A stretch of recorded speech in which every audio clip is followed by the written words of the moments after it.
Good afternoon, everyone. Never thought I'd be coming back so soon. Welcome to a very special episode of Nick Files. I just want to first say I'm not officially back just yet. I'm still technically on hiatus, but I am back for a very special occasion for February 22nd, which is a very important day, especially for our veterans and military, which is known as Project Diehard. And me, along with several other shows, have agreed and are participating in this project to give our support for all of our veterans and all those who have been affected by what they've lived through, especially when they served in the military, whatnot, and very much a lot of the mental issues, I guess, for lack of a better term, that affects them after they come home from after serving there for a number of years. So, as you know, many of these shows have been participating throughout the course of the day. That's again that's one of the reasons why I am back temporarily.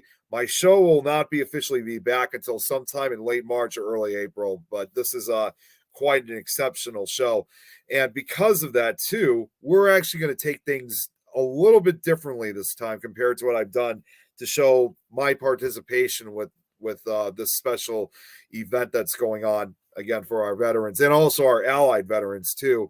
Is my slideshow that I put together is kind of a combination of two different things. But at the beginning and the end, we're obviously going to give I'm going to give my share of what I've learned about, again, when it comes to the mental effects that a lot of these soldiers, these veterans have had, like I said, when they've been serving. And also, we're also going to kind of look at, which I also got some additional assistance to put this slideshow together.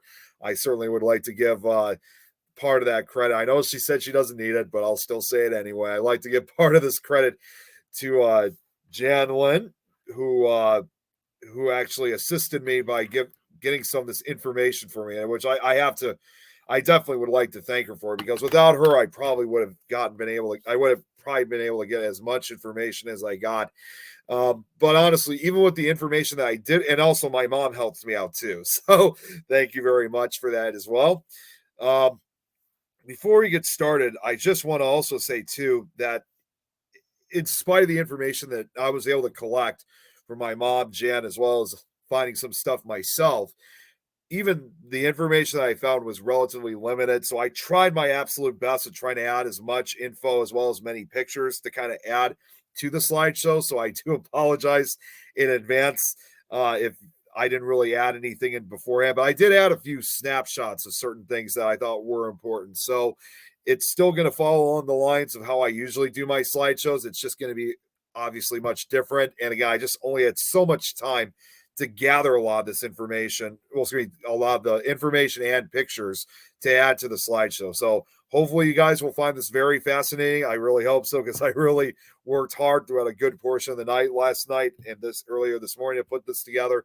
And also for anybody who's watching, just so you guys know, this current show is currently being pre-broadcasted. So anybody that does comment later when this does eventually get broadcasted onto Things Network, Pack Channel, among the other networks I'm a part of, I will not be able to respond to it because obviously, like I said, it's pre-recorded. So don't think that I'm ignoring comments. I'm doing this now, and this will be broadcasted later. So just want to make things clear on that. But without further ado, let's get started. And hopefully, with the amount of information I got, this should last for at least a good 45 minutes to an hour. So let's get started. Here we go. All right, now let me go through this whole thing. Have to start doing this all over again to make sure that it's being shown. I hope so.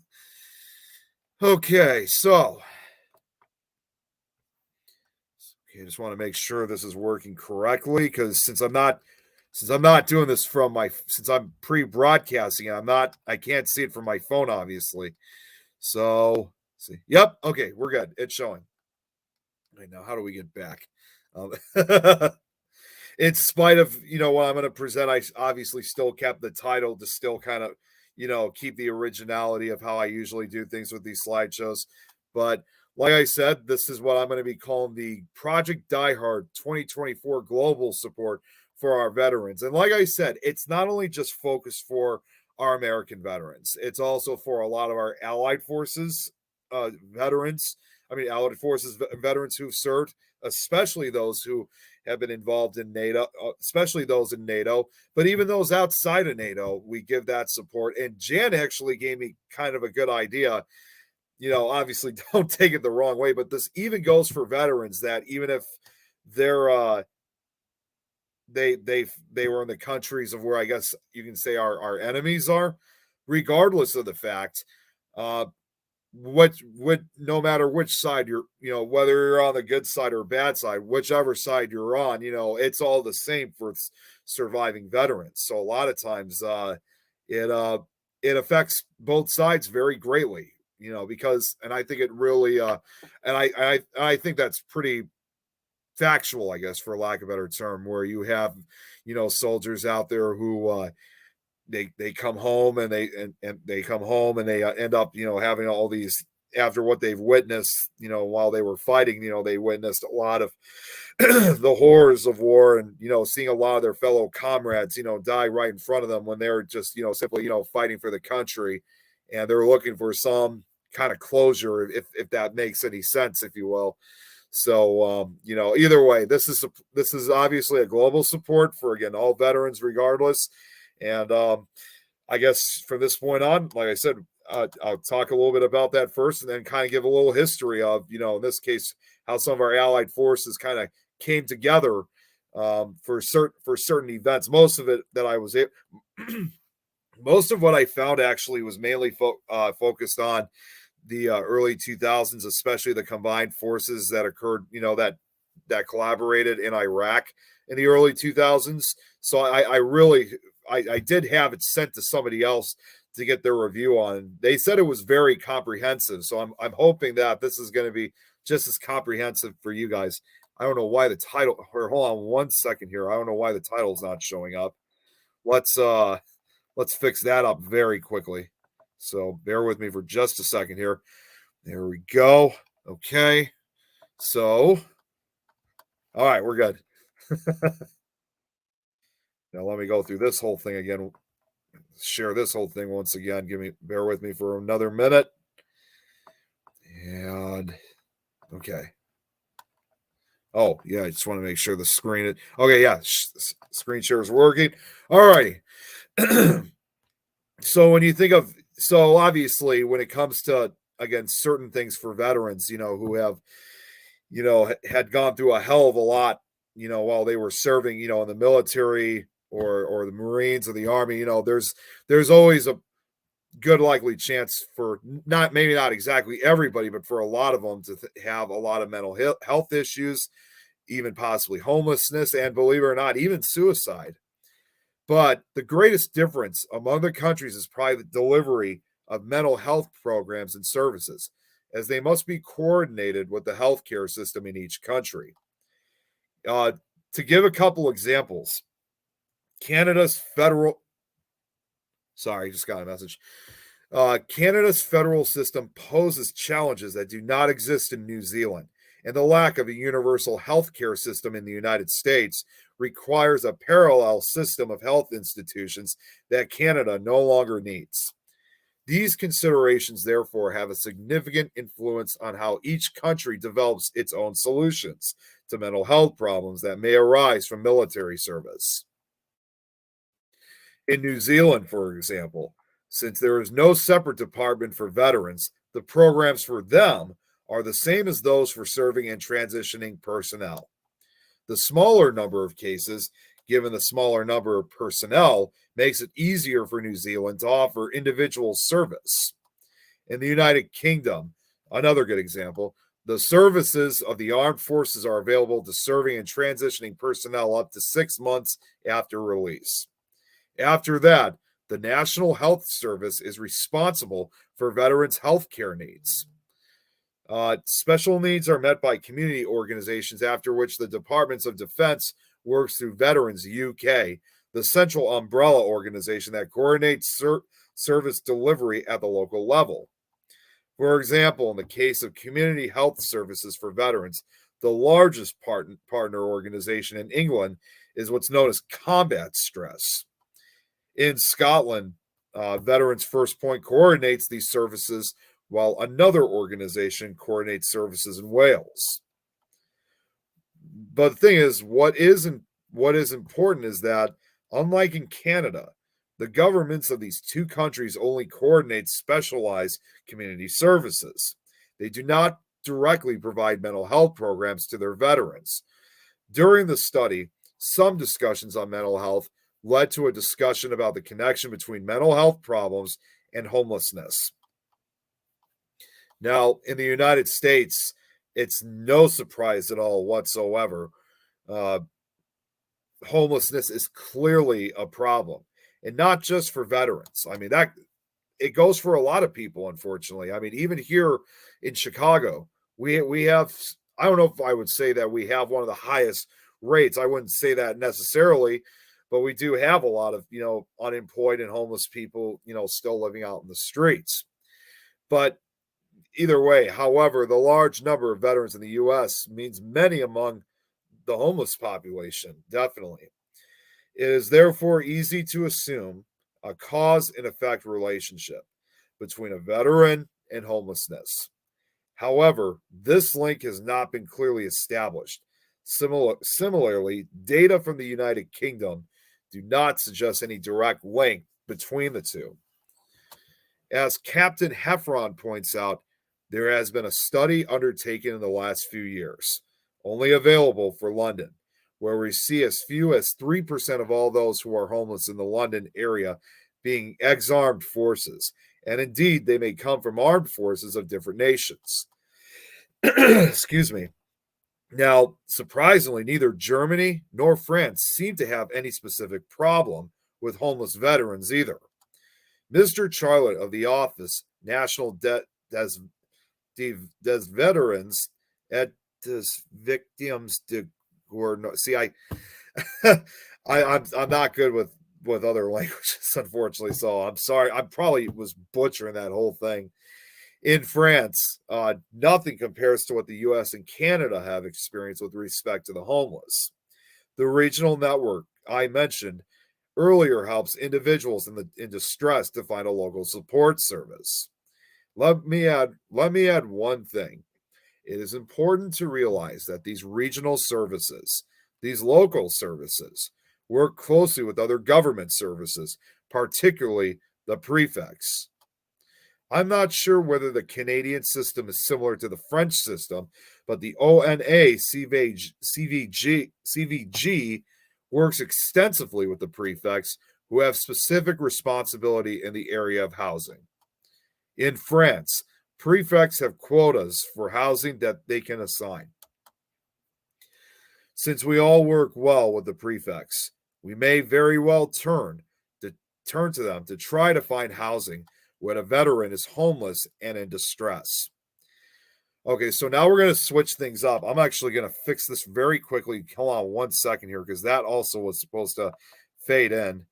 See, again, I was working on this, not necessarily so quick, but I was working on it to a point where, as we were getting closer to today, I only had so much time to really do this. So, what we're going to discuss next, we're going to just not necessarily, but kind of almost take a break from that, because, like I said, there was only so much that I was able to find to add for this slideshow. So, excuse me. We're gonna go into a little bit of a history subject now, which I wish, honestly, if there was more websites that had a lot more, I probably would have had this a little bit more connected, if you will. So I do, again, apologize if I'm just jumping from one subject to another, because there was only so much information I could find about what I was able to find. So either way, it should be interesting. So now what we're going to get into is, like I said, is a little bit of a history lesson. Okay, now, there we go. Now we got the fading correct. Is basically now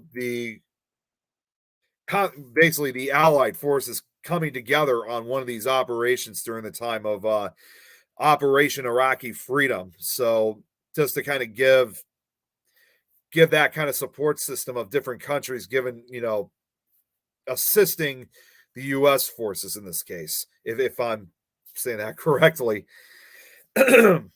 Excuse me. So From the start of Operation Iraqi Freedom in March 2003 until March 2009,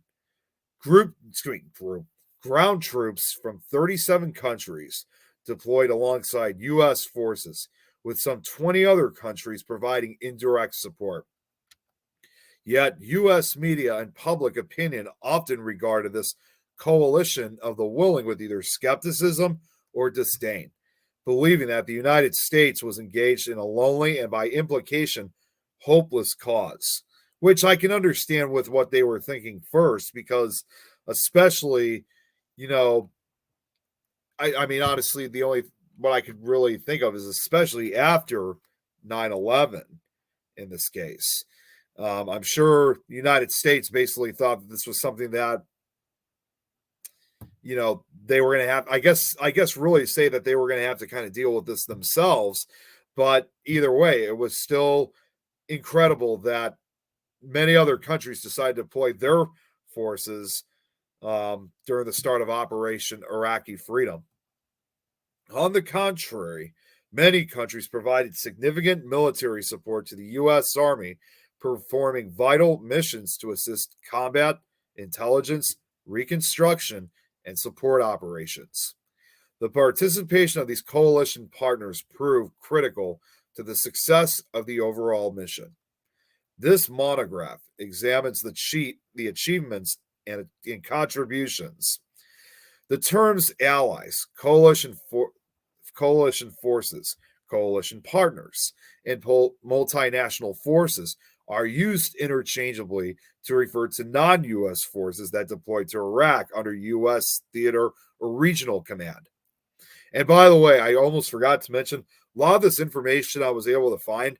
Speaking of which, and again, this was with the assistance of Jan, was we actually went through a PDF file of a book that had a lot of this. So a lot of this came from the book that we looked at this information from.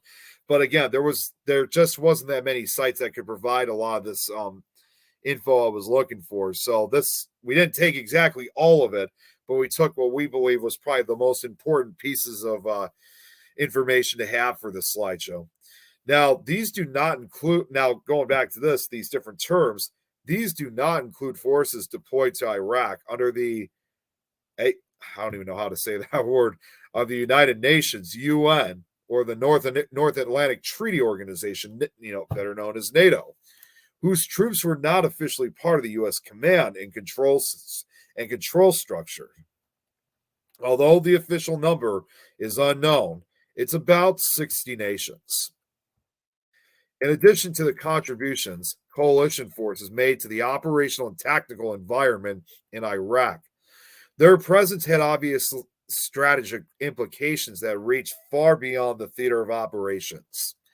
Multinational operations strengthened and maintained long-standing alliances and reflected a general aura of international cooperation among U.S. allies.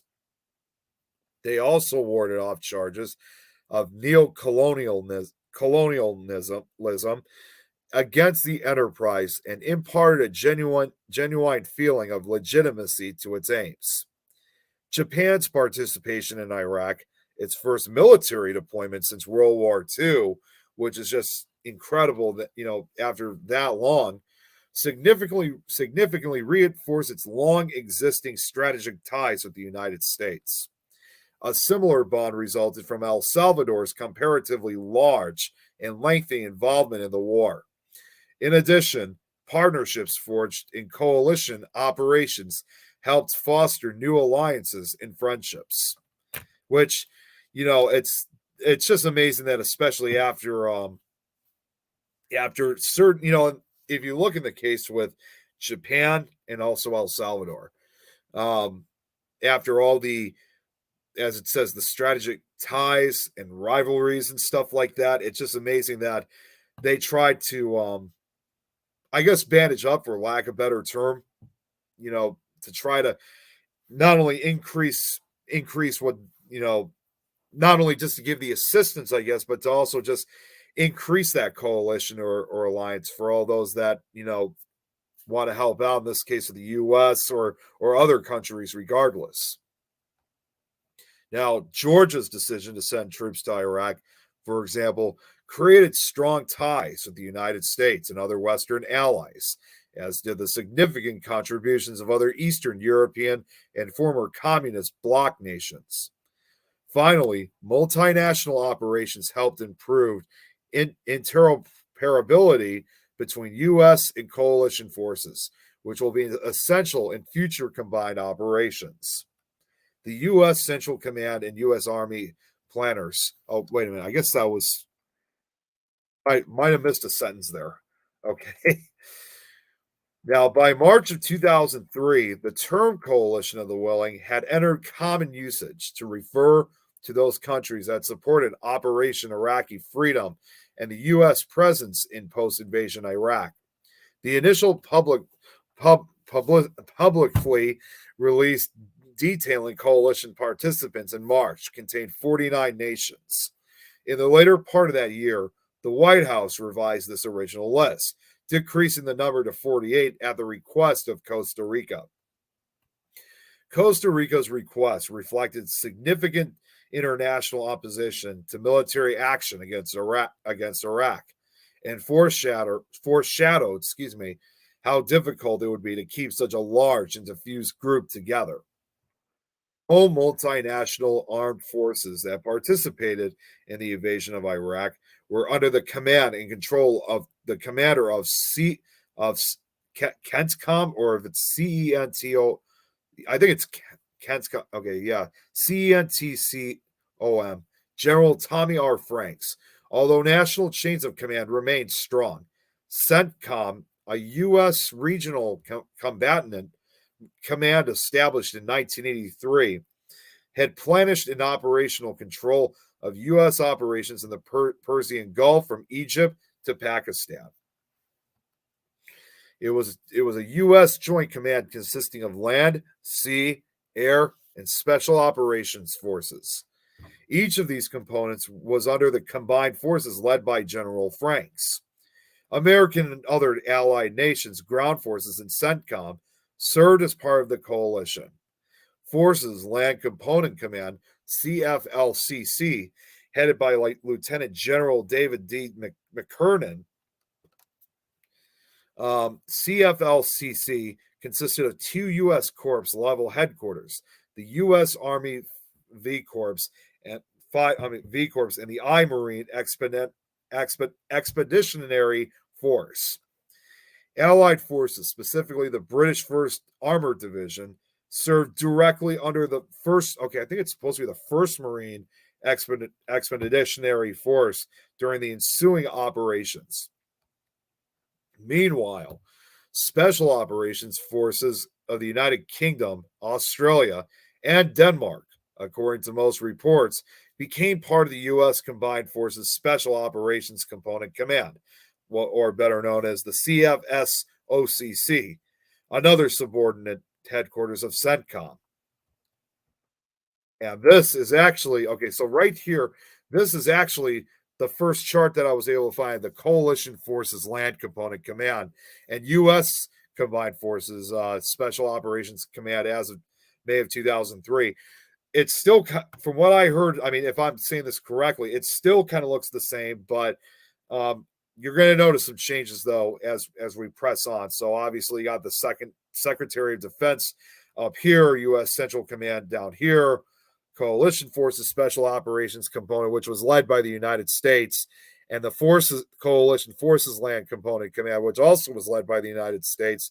Most of these here, as you can see, were led here by the U.S., except for the Combined Joint Special Operations Task Force West. Yes, it was still led by U.S., but it looked like the secondary was also Australia and the U.K., and the 1st Armored Division was led by the United Kingdom also. So that's quite interesting of how it really, they made this whole chain of command, if you will. Oh, now this right here. Shortly after the initial invasion, Spanish soldiers moved into southern Iraq from positions in Kuwait, if I'm saying that correctly. Although they later served in a combat role alongside British and Australian forces, their first task was primarily humanitarian assistance behind the Allied lines of advance.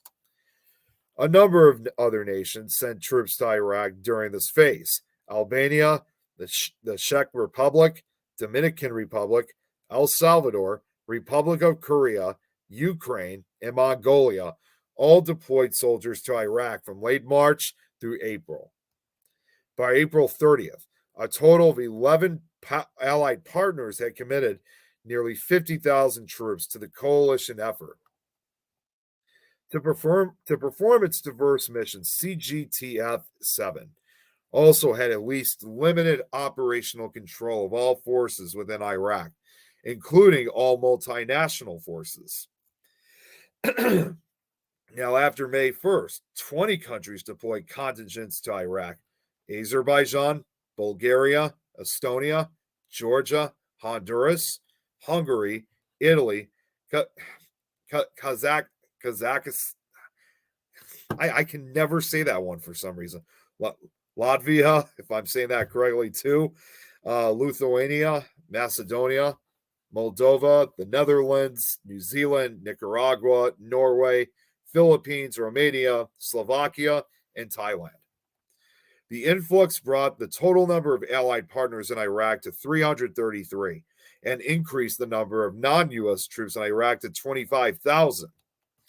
Key to the second expansion was UN Security Council Resolution 1511, passed on October 16th, which officially authorized the creation of a multinational security force in Iraq and urged UN member states to contribute to the force and the reconstruction of Iraq. More nations sent troops after the UN approved the resolution because it provided international legitimacy to the effort.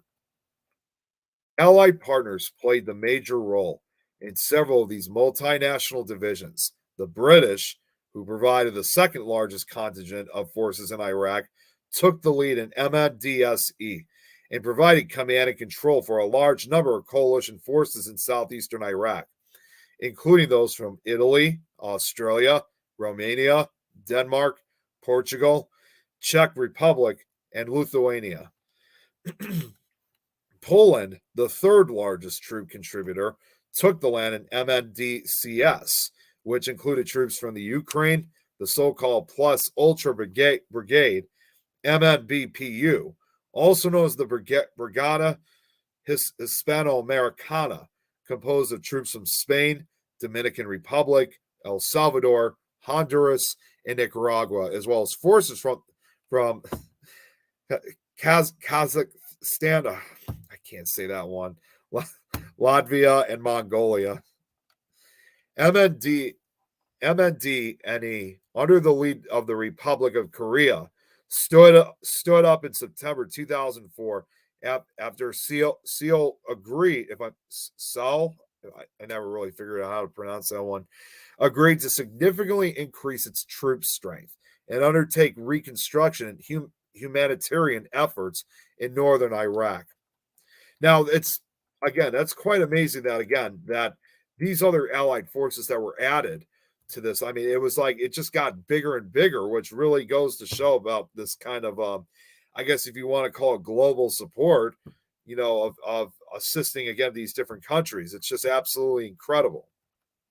Now, now right here, this is the second chart that was created as of June 2003. So now, not necessarily, again, I should take back what I said, not necessarily the same, but it does have a little bit of a difference to it. You still have multinational division, North, Central, and also in Baghdad, all led by the United States, as well as the West, also led by the U.S. And then now, this time, you got the South Division being led by Poland and Southeast led by the U.K. So now they're really starting to kind of take charge of these certain divisions now.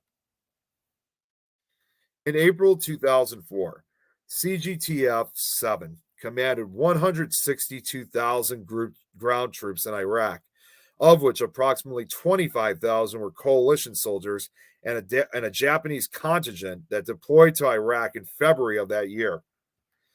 A number of nations, however, withdrew their forces during this time. Nicaraguan forces left Iraq in February due to funding constraints.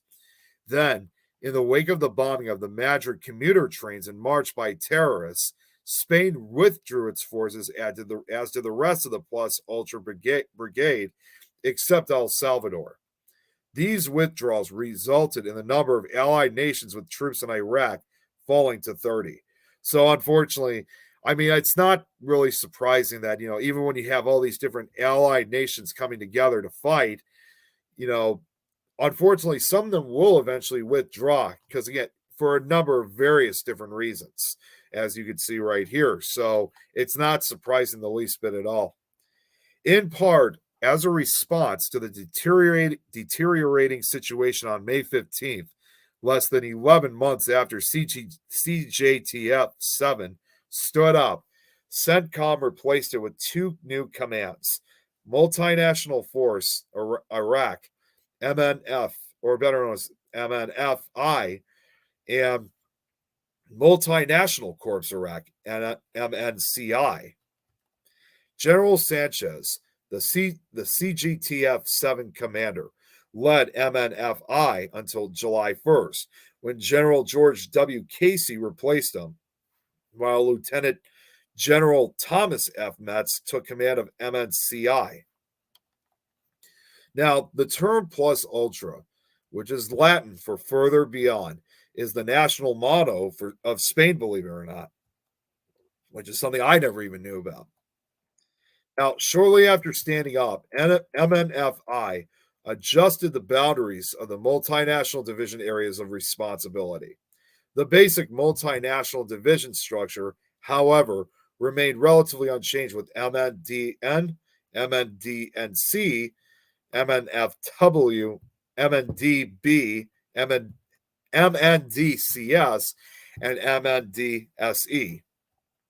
The only significant alteration was the creation of MNDNE under the control of the Republic of Korea from the MNDN area of responsibility. As a result, MNFI truncated MNDN and renamed it Multinational Force Northwest, MNFNW. Geez, a lot of initials here. In September of 2004, the United Kingdom and Poland continued to provide the lead in MNDSE and MNDCS, respectively. Meanwhile, Meanwhile, a few smaller nations added their units to the mix. Tonga deployed a small contingent to Iraq in June 2004, and Armenia deployed its first forces, 50 personnel, in February 2005. Other nations added or subtracted from their deployed forces so that by May, MNFI maintained command and control over 23,000 non-U.S. coalition soldiers. This was only 2,000 fewer soldiers than before CJTF 7 stood down the previous year. While the number of allied partners in the coalition decreased to 25 by May 2005, many of the remaining allied contingents actually increased in size.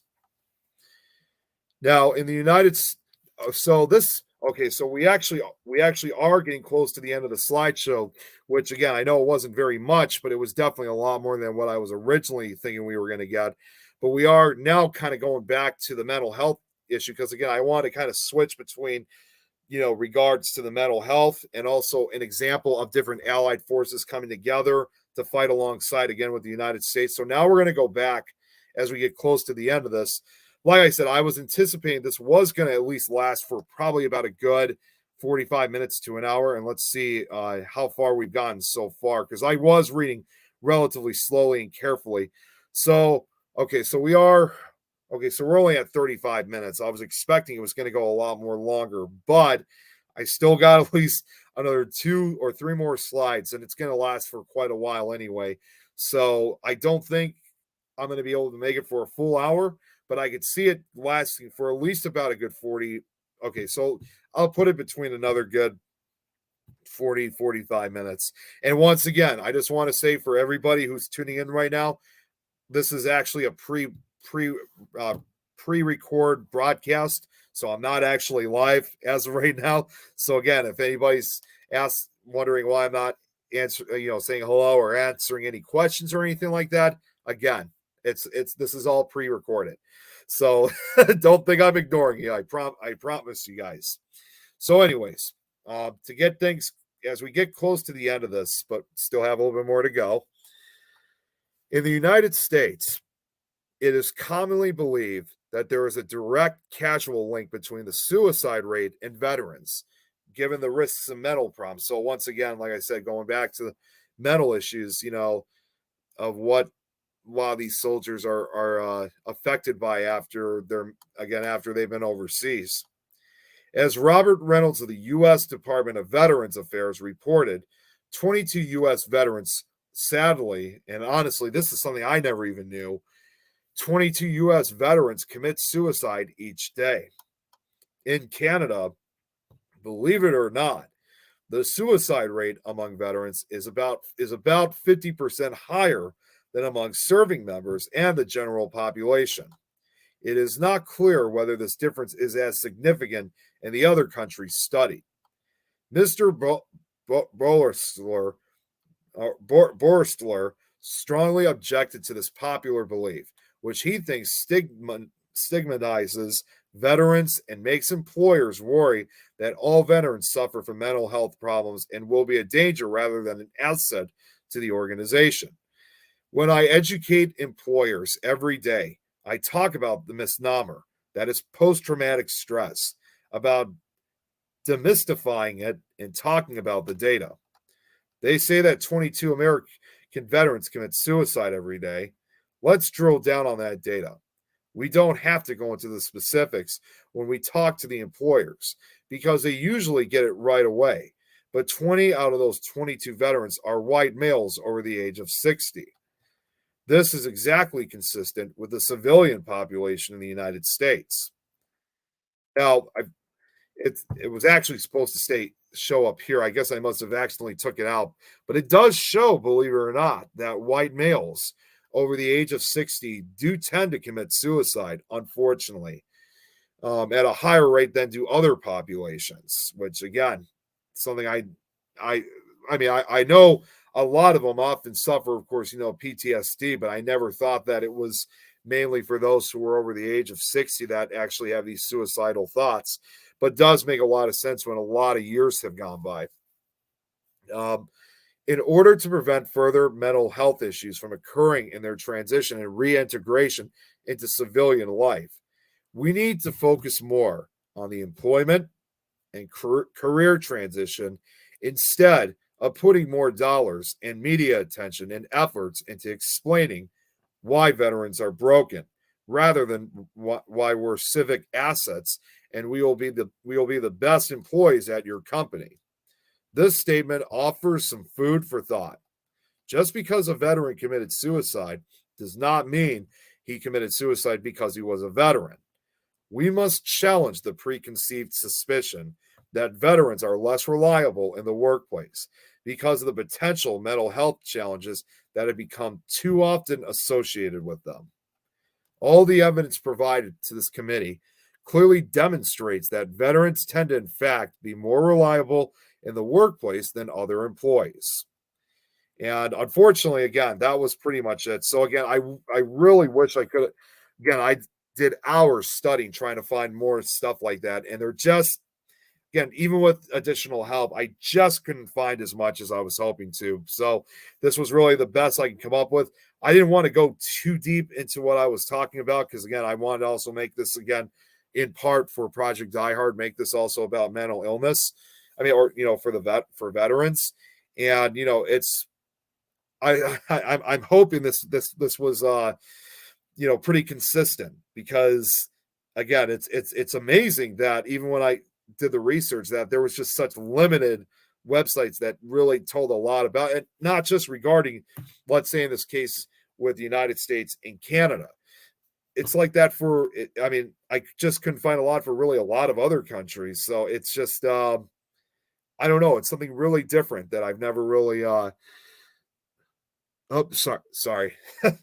Actually just got a message from Jeremy. So I guess I'll answer that right after I get off here, but yeah, it's just, it's just something that it's just kind of strange that, I mean, there are websites like where they can offer, support for veterans, whether it's again here in the United States or, in Canada, as well as other countries, but there's not very many websites that really kind of give a lot of description about how a lot of these how effective these veterans are, after they've served overseas or they fought in these wars. It's just I don't know. It's just something relatively unusual, and it's definitely something that I think should definitely be looked upon, to kind of be more studied, I guess, for lack of a better term. And it's a very important thing because we kind of do have to look at things, um, in this case, from the veterans' point of view, because you can never really understand what they have gone through, especially when they've served again, whether it's military or the Marines or even the Navy, or well, but more, I guess I'll say more for the like Marines and military. And we've often heard stories time and time again for those who served, who have fought in these wars. They observed the wars and horror, the horror and wars, excuse me. And it must be very, very difficult for them to comprehend. Obviously, as a grandson of two World War II veterans and also a relative of a few veterans who have also served in Vietnam, not necessarily both of my grandfathers, they didn't actually, although they both served in World War II, they didn't actually witness a lot of the fighting itself. But in the case with, I don't know fully, but with some of my distant relatives who have served in Vietnam, I certainly cannot imagine what they gone through. And although I haven't seen most of them for a while, even though they seem to be living a very normal life, I'm sure that deep down inside, that effect is still very, very real for both, for even after all these years.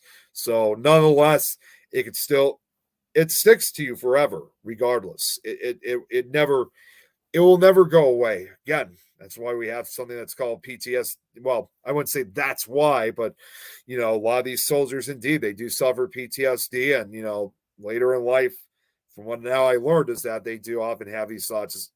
Some of them do have these thoughts of suicide, apparently over the age of 60, which is again something I just learned for myself in this presentation. So it's I don't know, it's very unfortunate, but that's why I think, by doing something like this will definitely give a lot of support, and help out for these veterans. Again, not just here in the United States, but also for a lot of these other countries, including even, those who have fought currently out, either in, with the war in Ukraine and Russia, or in Israel and Palestine. I mean, those are two primary examples where, years, whenever these do end, it's going to have an effect on a lot of the surviving soldiers that, fought for their respective countries.